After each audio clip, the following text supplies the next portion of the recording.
안녕하세요. 캐나다 곽쌤TV의 곽재현 인사드립니다. 오늘은요, 여러분들과 함께 학교에서 아이들이 어떻게 발표하고 자기 표현을 어떻게 하고, 그래서 특별히 쇼앤텔에 대해서 여러분들과 함께 나눠보려고 하는데요. 도대체 이 쇼앤텔이라고 알림장에 이제 적어왔는데 이게 도대체 무슨 말이에요? 라고 너무 궁금해요 라고 하시는 분들 많으실 것 같아요. 왜 학교에서 이제 한국도 마찬가지겠지만 생각을 하시다 보면 발표하는 친구들은 늘 손이 올라가 있어요.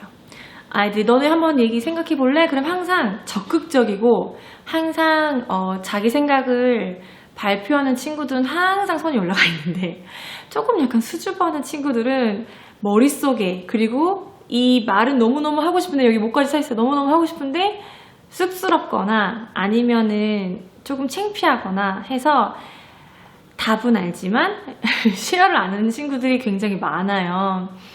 그래서 이제 소그룹으로 많이 이제 액티비티를 하거든요. 그런데 이제 쇼앤텔이 뭐예요? 라고 궁금해 하시는 분들, 말로요, 쇼 보여주고요, and tell 말하고. 그래서 아이들이 이 시간을 너무너무 좋아해요.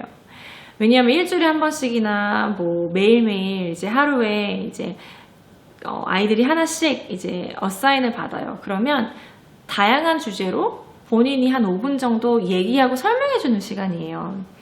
제가 전에 말씀드렸다시피 수학을 할 때도 프로블럼 solving의 커뮤니케이션 스킬이 굉장히 중요하다고 했잖아요.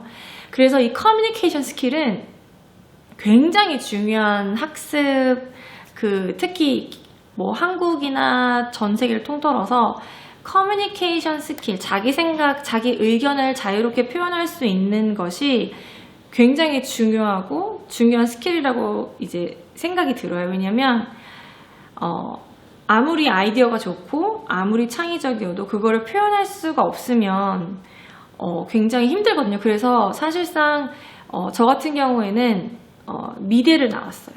그런데 그 미대에서도 이제 작품을 만들잖아요. 작품을 만드는데 내 작품이 왜 이렇게 나왔고 어떻게 이렇게 나왔고 어떻게 사람들한테 이렇게 전달을 하는 거죠. 근데 그 전달이 클리어하게 안 되면 아무리 훌륭하고 멋진 작품이 나와도 이거를 제가 모르는 거예요.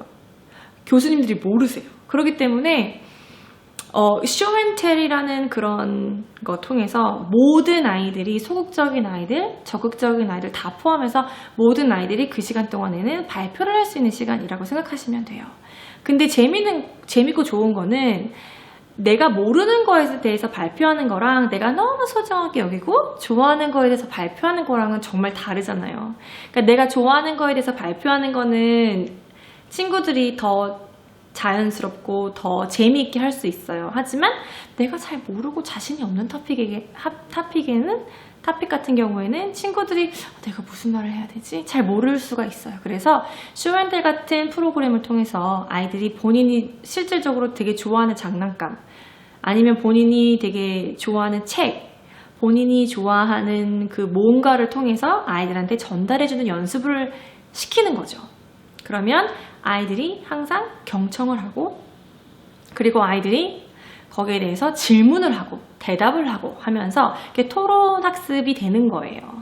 그래서 보통 쇼앤텔 같은 경우에는 랭귀지 보시면 oral communication이라는 섹션이 있어요. 그 랭귀지도 제가 다음번에 알려드릴 건데요. reading, writing, 그 다음에 oral communication, 그 다음에 media literacy, 이렇게 4가지 스트랜드로 나눠지거든요. 그런데 보통 이렇게 학교에서 발표하는 시간, 그리고 프레젠테이션 하는 시간, 쇼앤텔, 이런 거를 통해서 선생님들이 oral communication 그 마크를 정하시는데요. 되게 재미있는 거는 oral communication은 말로만 하는 것이 아니라 듣는 것도 포함이 돼 있다라는 거를 또 알려드리고 싶습니다.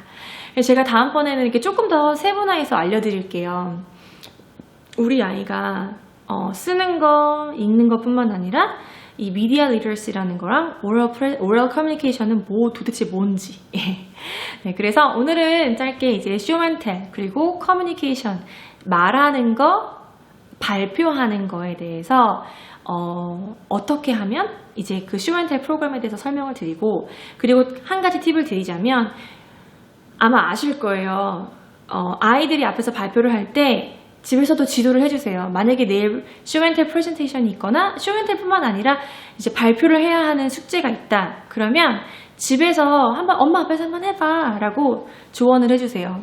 선생님들이 보는 거는 그 아이 컨택트, 그 아이들의 앞에 앉아 있잖아요. 그러면 아이들을 보고 얘기를 하는지, 그리고 얼마나 말을 클리어하게 하는지, 그리고 크게 하는지, 그래서 아이들이 다 들을 수 있도록, 그리고 또 거기에 대해서 아이들이 얼마나 자유자재로 얘기하고, 그리고 질문에 대답을 할 수 있는지, 이 여러 가지가 연습을 통해서 아이들이 향상되는 거기 때문에 아이들이 우리 아이 좀 너무 소극적이에요. 발표를 어떻게 시키는지, 발표를 어떻게 하는지 잘 모르겠어요.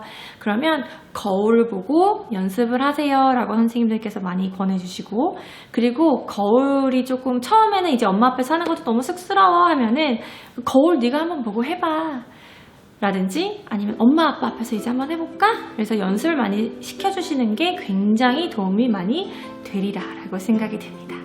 네, 오늘 제가 드린 팁 염두에 두시고요. 그리고 저는 오늘 여기에서 Show and Tell, Oral Communication, 대화법, 뭐 이런 학교에서 발표하는 방법 몇 가지 소개를 해드렸습니다. 네, 감사드리고요. 오늘 하루 너무 고생 많이 하셨어요. 네, 저는 또 내일 더 재미있는 컨텐츠로 여러분들께 찾아뵙겠습니다. 네, 감사합니다. 좋은 하루 러블리한 하루 보내세요. 네, 안녕히 계세요.